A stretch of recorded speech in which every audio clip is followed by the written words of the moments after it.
BMS വരുന്നു എന്ന രൂപത്തിലാണ് അതിനെ അവതരിപ്പിക്കുന്നത്. തൊട്ടുകൂടാത്തവരും തിണ്ടിക്കൂടാത്തവരുമായിട്ടൊന്നുമില്ല. ഈ ഇത്ര ബുദ്ധിമുട്ടില്ലല്ലോ. BMSന് കേന്ദ്രത്തിൽ നിന്നുള്ള പൈസ ആദ്യം മേടിച്ചു കൊടുത്തിട്ട് കേരളത്തിന് മേടിച്ചു കൊടുത്താൽ പോരെ? അതെ, അങ്ങനെയാണ് ഈ ഇത്ര ബുദ്ധിമുട്ടില്ലല്ലോ. BMSന് കേന്ദ്രത്തിൽ നിന്നുള്ള പൈസ ആദ്യം മേടിച്ചു കൊടുത്തിട്ട് കേരളത്തിന് മേടിച്ചു കൊടുത്താൽ പോരെ? അതെ. ചോദിച്ചോട്ടെ, ഈ ആശാ വർക്കർമാരോട് BMSന്റെ പിന്നെ അവര് ഈ സമരത്തോട് സഹകരിക്കാൻ വരുമ്പോ അവരോട് ഈ ആശാ വർക്കർമാർ ചോദിക്കണ്ടേ, അവിടെ സമരം ചെയ്യുന്ന ആശാ വർക്കർമാർ ചോദിക്കണ്ടേ, എന്തുകൊണ്ടാണ് BJP ഭരിക്കുന്ന കേന്ദ്ര സർക്കാർ ഇതിനോട് അനുകൂല നിലപാട് സ്വീകരിക്കുന്നില്ലത്? ആ നീകരിക്കേണ്ടത് നിങ്ങൾ അവിടെ സമരം ചെയ്തതിന് ശേഷം ഞങ്ങളുടെ കൂടെ ഇവിടെ സമരത്തിരുന്നാൽ മതി. BMS ഇതിനോട് സപ്പോർട്ട് ചെയ്യും എന്ന് പറയുമ്പോൾ, ഈ സമരത്തോട് ഐക്യദാർഢ്യം പ്രഖ്യാപിക്കും എന്ന് പറയുമ്പോൾ അതിന് സമൂഹത്തിന് കൊടുക്കുന്ന സന്ദേശം ഉണ്ടല്ലോ. ആ സന്ദേശം എന്ന് പറയുന്നത് ഇടത് സർക്കാരിനെതിരായിട്ടാണ്, ഭരിക്കുന്ന സർക്കാരിനെതിരായിട്ടാണ്. അപ്പൊ ഈ സമരം ഈ പറയുന്ന കേരളത്തിലെ സർക്കാരിനോട് മാത്രമാണോ കേന്ദ്രത്തിനോട് കൂടിയാണോ എന്നുള്ള വ്യക്തമാക്കിയിട്ടുണ്ട്. കേരളത്തോടുള്ള സമരമാണ്.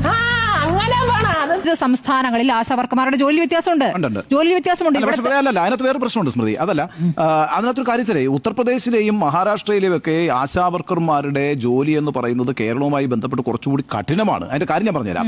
ഒരു വില്ലേജിൽ ഒരു ആശാവർക്കർ 2016 തുടങ്ങി ഇങ്ങോട്ട് 2016 1000 രൂപയിലിരുന്ന ഓർഡിനറിയം 7000 രൂപ ആക്കിയത് ഇടതുപക്ഷ സർക്കാരാണ്. 21 വരെ കൂട്ടി, അല്ലേ?